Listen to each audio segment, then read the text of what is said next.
my next anime review, I am doing Oshinoko Season 2. This anime is done by Dogo Kobo, and it is rated PG-13. I've got a few nitpicks that I want to get out of the way with Season 2.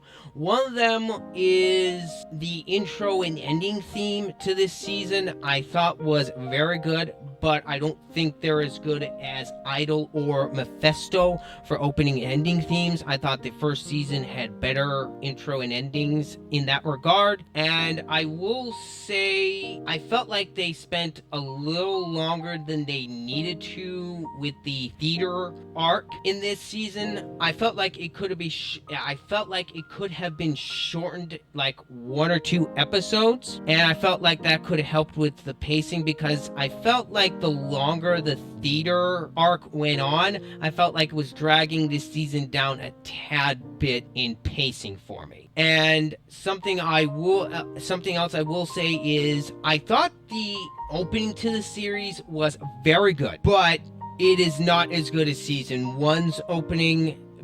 Because if I'm going to be honest, there is no beating season 1's opening. They had that opening at an hour and a half long, and that ending just hooks you from the get-go. Other than that, I really have no other nitpicks with this season. Now, to put this out there, those are just some personal gripes that I have with this season. If you completely disagree with me on those aspects, that is completely fine. This is just my review and my personal thoughts and what I think of season 2 overall. And I will say, other than those little nitpicks I have, I think season 2 improved upon just about everything from the first season, to the pacing for the most part, and the storytelling, the animation, and the music. Other than the intro and ending theme, I thought the OST for this season is better than the first season's. And I do think, except for the theater arc dragging the pacing down a little bit, other than that, I thought this pacing was much better than the first season's. And I do feel like this season is a lot more story focused, where they actually start to reveal things concerning the mystery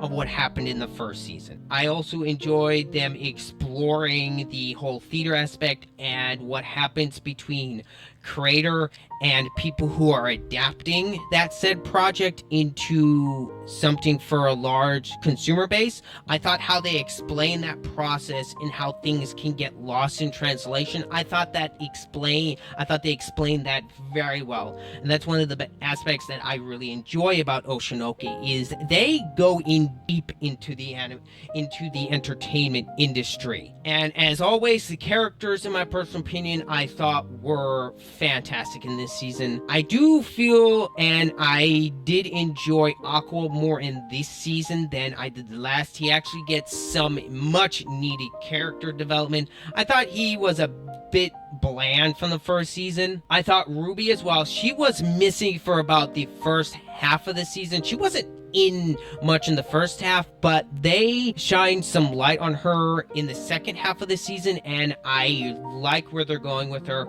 And they do something with her in the later half of the season that I was not expecting. Tributes was, oh, they're going this direction. Okay, let's see where this leads. The other characters, Kana and Akane, and for some odd reason, I can't remember the YouTuber name.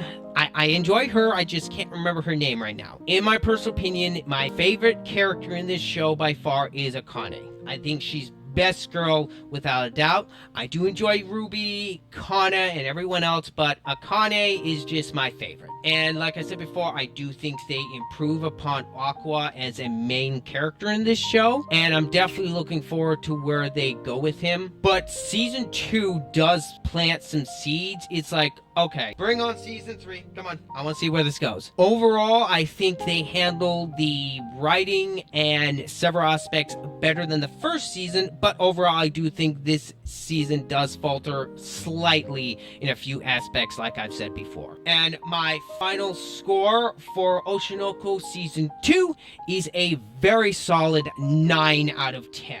This season, as I said before, does falter a tad bit, but what this season brings to the table vastly outweighs the negatives that I had with this season. Anyway, those are my overall thoughts on Oshinoko Season 2. Let me know what you guys think down below in the comments, and as always, This has been Ryder. I'm out.